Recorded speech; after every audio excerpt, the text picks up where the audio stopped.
இந்த மாதிரி சம்பவம்லாம் நம்மளோட வரலாற்றில் எப்போயாவது நடக்கும்.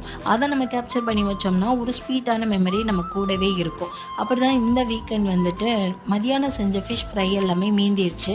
அப்பா இவ்வளோ ஃபிஷ் ஃப்ரை இருக்குது, இதை வச்சு என்ன பண்ணுறதுன்னு அப்படின்னு நான் கேட்டேன். நீ எதுவும் பண்ண வேணாம், நான் எனக்கு ஒரு டிஷ் பண்ணி தரேன், நீ போய் உட்காரு அப்படின்னு சொன்னாங்க. நல்லா தான் போச்சுன்னு நினச்சாலும் அவர் என்ன தான் பண்ணுறாருன்னு ஒரு ஆவல்.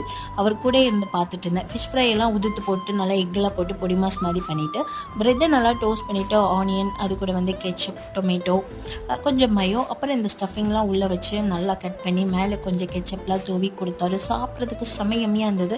நான் என் பசங்க எல்லாரும் சாப்பிட்டுட்டு அவரை வந்து நல்லா சூப்பராக பண்ணியிருந்தீங்கப்பா அப்படின்னு சொல்லிட்டு அப்ரிஷியேட் பண்ணிட்டு இருந்தோம். அப்படி சொன்னால் தான் அடிக்கடி நமக்கு இந்த மாதிரி கிடைக்கும். பட் ஹானஸ்ட்டாக ரொம்ப நல்லா இருந்தது. அதுக்கப்புறம் என் கிச்சன் தான் எனக்கு என்ன தான் ஆச்சு அப்படின்னு சொல்லி ஃபீல் பண்ணிட்டு இருந்தது. அதோட கிச்சனெல்லாம் நல்லா க்ளீன் பண்ணிவிட்டு பாத்திரம் கழுவிட்டு குடும்பமாக உட்காந்துட்டு சூப்பராக ஒரு மூவி பார்த்து இந்த வீக்கெண்டை வந்து நாங்கள் என்ஜாய் பண்ணோம். அடுத்த வீடியோவில் பார்க்கலாம். பை.